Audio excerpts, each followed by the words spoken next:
Hello students, कैसे हैं आप सभी। आई होप आप लोगों की पढ़ाई बहुत अच्छी चल रही होगी और बहुत अच्छे से पढ़ाई चल रही होगी आप लोगों की और आप बहुत मन लगा के पढ़ रहे होंगे। मैं Vikas Mishra let's study MV classes में आप लोगों का स्वागत करता हूं।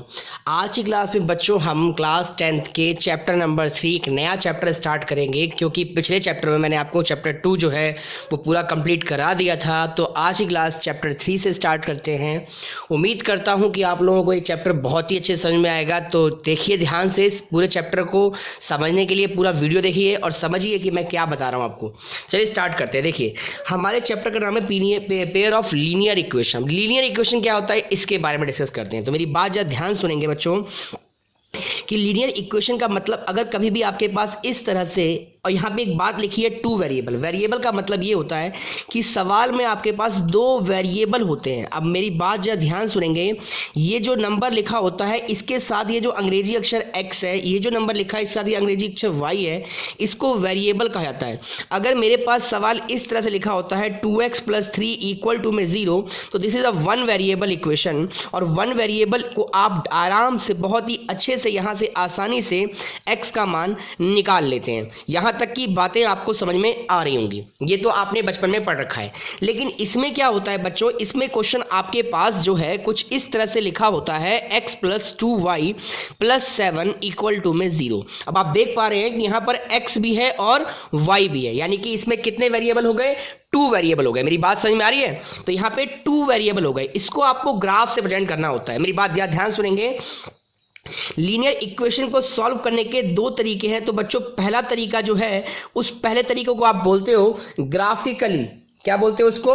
ग्राफिकली मेथड, यानी कि आप उसको ग्राफ के द्वारा सॉल्व करते हैं। और जो दूसरा मेथड है बच्चों, उस दूसरे मेथड को बोला जाता है एल्जेब्रिक मेथड।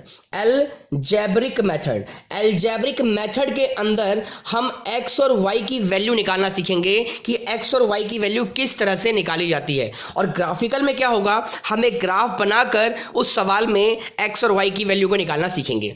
तो मेरी बात ध्यान देंगे, अच्छे से समझेंगे मैं क्या बताने जा रहा हूं। तो देखिए बच्चों, सबसे पहले तो मैं आपको इस ग्राफ के बारे में बताऊं कि ग्राफ बनाते कैसे हैं। उसके बाद मैं आपको 3.1 एक्सरसाइज कराऊंगा। उम्मीद करता हूं कि आप सारे क्वेश्चंस खुद ही कर लेंगे। मेरा थोड़ा सा बस आपको एक हल्का सा पॉइंट इंट्रोड्यूस कराना है आपको, उसके बाद तो सारे क्वेश्चंस में आप खुद ही 4 चांद लगा देंगे। तो देखिए बच्चों ध्यान से, मैं आपको पहले ग्राफ बताता हूं। जैसे ग्राफ आपने पिछली कक्षा 9वीं में पढ़ा है। ग्राफ ऐसे लिखा होता है कि x + 3y = 7।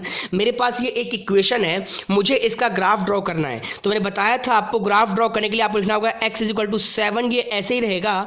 ये प्लस का 3y जब उस तरफ जाएगा तो आपको लिखना है माइनस का 3y। इतनी बातें आप लोगों को क्लियर है। अब आपने यहाँ पर एक इस तरह से बॉक्स बनाना है और कम से कम आपको बच्चों 2 वैल्यू तो निकालनी है ग्राफ के लिए। आप 3 भी निकाल सकते हैं, बट एक से कभी भी ग्राफ ड्रॉ नहीं कर पाएंगे। तो 2 वैल्यू तो आपके पास होनी ही चाहिए। अब यहां पे y की वैल्यू आप कुछ भी रख दीजिए। सपोज आपने लिखा है यहां पर put the value of y, ये अपनी मर्जी से रखना है। Put the value of y, आपने सपोज यहाँ y का मान 1 रख दिया, तो y का मान 1 रख दिया। तो अब देखिए x की वैल्यू क्या आएगी, 7 - 3 × में 1, y की जगह पे रखा है। तो 7 - 3 = में यहाँ पे कितना आ गया, 4। इतनी बातें आपको क्लियर है, ये सब तो आपको बहुत अच्छे से आता है। इसके बाद फिर आपने क्या किया, put the value of y, put the value of y। इस बार आपने y का मान 2 रख दिया।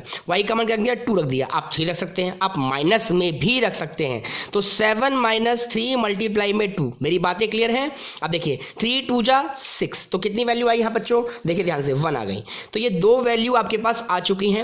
अब अगर आपको इसका ग्राफ ड्रॉ करना है तो आप इसका ग्राफ कैसे ड्रॉ करते हैं, मेरी बात देखेंगे ध्यान से। ये आपके पास कुछ इस तरह से रेखाएं होती हैं, इस तरह से होती हैं। आपको ये स्केल से बनाना है। मैं तो अभी बच्चों ऐसे ही बना रहा हूं, ध्यान देंगे अच्छे से। ये होता है x, तो ये होता है x', मतलब ये पॉजिटिव तो ये नेगेटिव। ये होता है y, तो नीचे होता है y', मतलब ये पॉजिटिव और ये नेगेटिव। आपको पता है बीच में ओरिजिन होता है, इसको हम क्या बोलते हैं, ओरिजिन, यानी कि 0 0 होता है, मूल बिंदु बोलते हैं। अब देखिए ध्यान से, अब मुझे काउंटिंग लेनी है। मेरे पास हाईएस्ट 4 है, तो मैं अपनी मर्जी से 1 2 3 4 5। आपके पास ग्राफ पेपर होगा बच्चों, नहीं तो आप अपनी कॉपी में भी इस तरह से ड्रॉ कर सकते हैं। एक बात, मेरी बात ध्यान देंगे कि जो साइज है इसका इक्वल होना चाहिए। 1 2 3 4, ऐसा नहीं कि यहाँ 1 2 ले लिया, यहाँ 2 4 4 ले रहे हैं, ऐसे नहीं। एक एक करके गिनती चल रही है तो ऐसे चलेगी। गिनती 100 200 चल रही है तो आपको 100 200 ले चल रही है। अब यहाँ देखिए नीचे -1 -2 -3। इतनी बातें क्लियर है, मैंने आप लोगों ने 9th में भी पढ़ रखा है। अब देखिए x की वैल्यू 4, तो आप 4 के पास गए, और y की वैल्यू 1, तो एक सीढ़ी ऊपर चले गए। यहां तक की बातें क्लियर। x की वैल्यू 4 तो 4 के पास गए, y की वैल्यू 1 तो 1 यहां रख दिया। इतनी बातें क्लियर। अब कहता है x की वैल्यू 1 तो 1 के पास गए, y की वैल्यू 2 तो 2 ऊपर चले गए। अब इसके बाद आपको स्केल से इसे क्या करना है, स्केल से इसको खींचना है। स्केल से बच्चों, मैं भी ऐसे ही खींच रहा हूं, आपको स्केल से खींचना है, कहीं ना कहीं कैंसिल आउट होगा। अब इसके बाद ये आपका ग्राफ बन चुका है, स्केल से खींचेंगे लाइन बिल्कुल सीधी होगी। आप यहाँ पे पॉइंट लिख सकते हैं, ये हो गया 1,2, ये हो गया 4,1। यानी आप पता होना चाहिए कि पहले आप x लिखते हो और बाद में क्या लिखते हो, y लिखते हो। तो इस तरह से ये आपका एक ग्राफ क्या हो गया, पूरा समझ में आ गया होगा। ऐसे ही आपके पास दो इक्वेशन के दो ग्राफ बना देंगे। तो अब मैं आपको एक क्वेश्चन करा रहा हूं, जिसके बाद फिर आपको शायद आई होप समझ में आ जाएगा क्वेश्चन को किस तरह से किया जाता है। तो चलिए स्टार्ट करते हैं। देखिए क्वेश्चन है बच्चों, आपकी किताब का आफ्ताब वाला क्वेश्चन है, आपकी 3.1 का क्वेश्चन है। 3.1 का क्वेश्चन नंबर फर्स्ट है। क्वेश्चन क्या कहता है, सुनेंगे ध्यान से। कहता है आफ्ताब टेल हिज डॉटर। इसका मतलब ये है कि आफ्ताब अपनी बेटी से क्या कहता है। आफ्ताब टेल हिज डॉटर, मैं पहले क्वेश्चन ले लेता हूं बच्चों। Aftab tell his daughter 7 years ago, 7 years ago। आप लोगों के पास किताब है तो ठीक है, वरना आप यहां से क्वेश्चन नोट कर लेंगे। 7 years ago I was 7 times, I was 7 times, मैं आपसे 7 गुनी आयु की थी। as old as you, जैसे कि, ठीक है। where then, उसके बाद आपको बोलना where then also 3 years from now, 3 years from now, यानी अब से 3 साल बाद। 3 years from now I shall be 3 times, I shall be, मैं भी आपको पूरा हिंदी में क्वेश्चन बताऊंगा। 3 times as old as you will be, ठीक है। इसके बाद कहता है यहाँ पर कि इसको आपको रिप्रेजेंट करना है। किससे रिप्रेजेंट करना है, आपको इसको रिप्रेजेंट करना है ग्राफिकली। ग्राफिकली का मतलब आपको इसका ग्राफ से इसको सॉल्व करना है और बताना है कि इसका कैसे आएगा, ठीक है। तो अलजेब्रा का मतलब तो होता है कि आप इसको एक्स वाई वैल्यू निकालने के लिए आपको ग्राफ से सॉल्व करना है। तो कैसे करेंगे, ध्यान देंगे थोड़ा सा, देखिए ध्यान से। अब यहाँ पे 2 लोग हैं, तो सवाल में 2 लोग तो होने चाहिए, एक एक्स भी होना चाहिए और एक वाई भी होना चाहिए। आफ्ताब अपनी बेटी से कहता है कि 7 साल पहले मैं तुमसे 7 गुनी आयु का था, ठीक है, एक बात हो गई। फिर कहता है कि 3 वर्ष बाद, अब से 3 वर्ष बाद मैं तुमसे 3 गुनी आयु का रह जाऊंगा। तो आइए देखिए सबसे पहले आपको करना कैसे है। तो आप सबसे पहले यहां पे मानेंगे ऐसे कि let the present age of Aftab, Hindi वाले बोलेंगे माना आफ्ताब की वर्तमान आयु x वर्ष, आपने x ईयर ले लिया, ठीक है। अब यहां पर the present age of his daughter, यानी कि इसकी बेटी की आयु, किसकी, आफ्ताब की, y ईयर्स, यानी आपने y वर्ष माना है ना। अब मेरी बात जरा ध्यान देंगे, क्वेश्चन ने क्या कहा है, 7 साल पहले। अगर आज आप 10 साल के हो तो 7 साल पहले कितने के रहोगे, 3 साल के। तो वैसे ही अगर आज आप आफ्ताब है जो x साल का है, तो 7 years ago, तो 7 years ago जो है आफ्ताब की एज क्या हो जाएगी, तो बिल्कुल जो भी उसकी एज है उसमें से 7 माइनस कर दीजिए।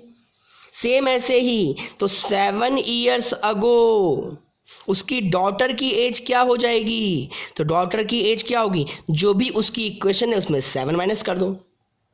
अब क्वेश्चन ने जैसा वार्तालाप आपसे किया, अकॉर्डिंग टू क्वेश्चन ने क्या कहा कि 7 वर्ष पहले, ये है आफ्ताब, मान लीजिए, देखिए ध्यान से ऐसे लिखना, ये है आफ्ताब और ये है उसकी बेटी, इन दोनों में वार्तालाप हो रही है। तो आफ्ताब अपनी बेटी से कहता है कि 7 वर्ष पहले मैं तुमसे 7 गुनी आयु का था, मतलब अगर ये 10 साल की है तो ये कितने साल का होगा, 70 साल का, तो उसके आगे 7 लगा देना है। अब इसे सॉल्व कर लीजिए।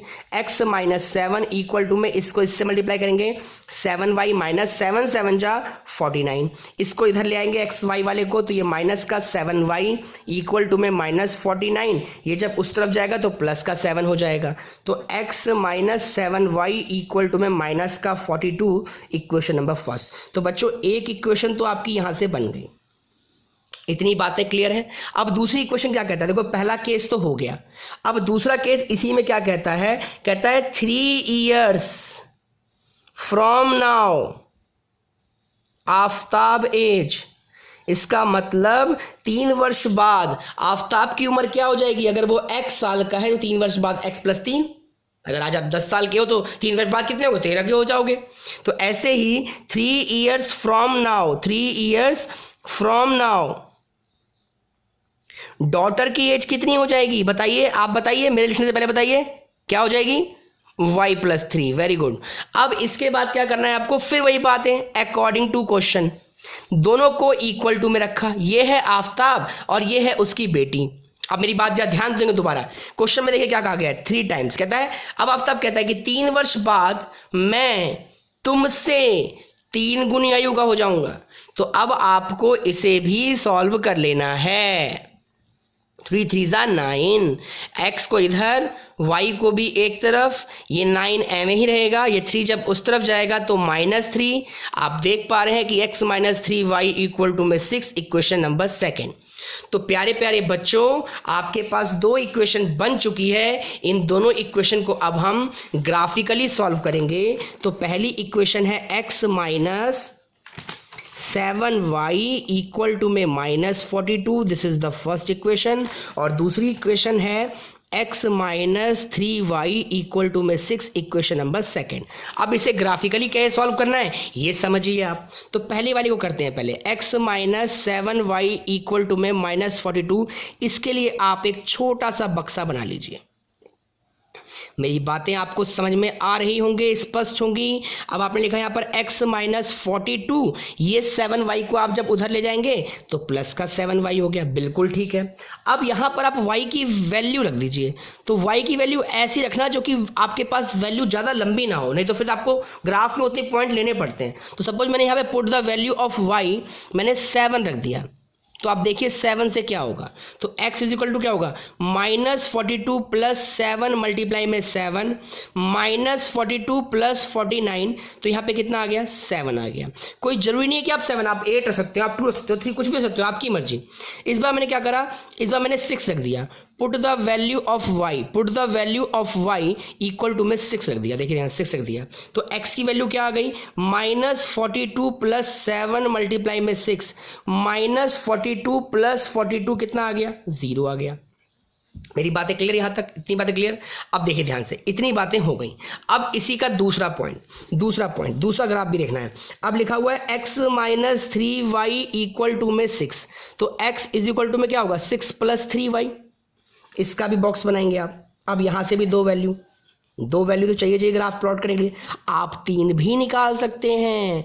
अब आपने यहाँ पे पुट किया y का मान, हिंदी वाले लिखेंगे y का मान ऐसे, हिंदी वाले ऐसे लिखेंगे y का मान 0 रखने पर, आप 0 रखो, 1 रखो, 2 रखो, कुछ भी रखो, तो 3 मल्टीप्लाई में 0, तो 6 प्लस 0 कितना हो गया, 6 हो गया। अब इस बार आपने लिखा y का मान सपोज 1 रखने पर, आप माइनस में भी रख सकते हैं, कोई बड़ी बातें नहीं है। जैसी वैल्यू आप रखोगे वैसी प्लॉटिंग आपको करनी पड़ेगी। तो ये 9 आ गया। अब मेरे पास ये वैल्यू है, मुझे इसका ग्राफ प्लॉट करना है। एक छोटा सा ग्राफ मैं यहाँ बना रहा हूँ, आप देखेंगे, इसको आप थोड़ा अच्छे से बनाएंगे, प्रेजेंट करेंगे, ध्यान देंगे अच्छे से, ठीक है।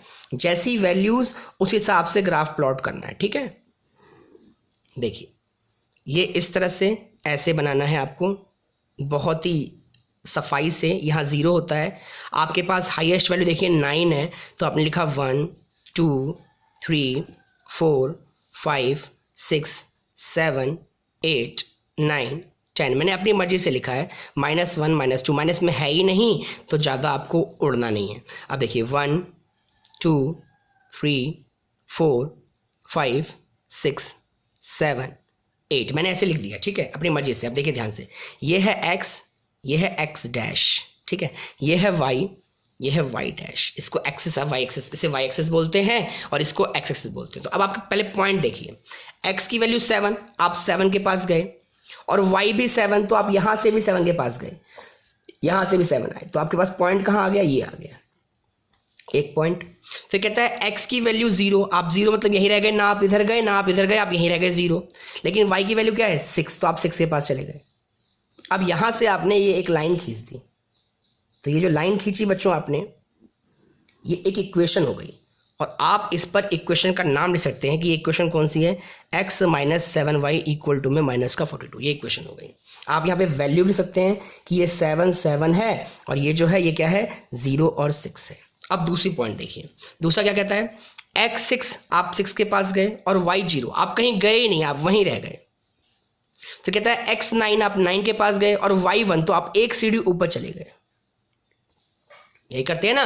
तो अब आप क्या करना है, अब आपने इस लाइन को ड्रॉ कर देना है। तो कुछ नहीं बच्चों, तब ऐसे ही ड्रॉ करना है, तो फिर ये भी आपके पास एक इक्वेशन इस तरह से बन जाएगी। तो आप बहुत ही आसानी से क्वेश्चन को बहुत इजी वे में कर सकते हैं। आप देखिए ध्यान से, मेरी बातों को समझेंगे कि ये भी आपके पास जो इक्वेशन है, ये तो आपके पास आएगा x0 y6 x9 y1, तो आपके पास जो इक्वेशन है, इक्वेशन का नाम लिख लीजिए आप। इसके ऊपर इक्वेशन क्या थी आपके पास, x minus 3y equal to में माइनस 6। आप इक्वेशन का नाम नहीं लिखेंगे, लेकिन आप लिख देंगे तो ज़्यादा बेटर, अच्छा लगता है।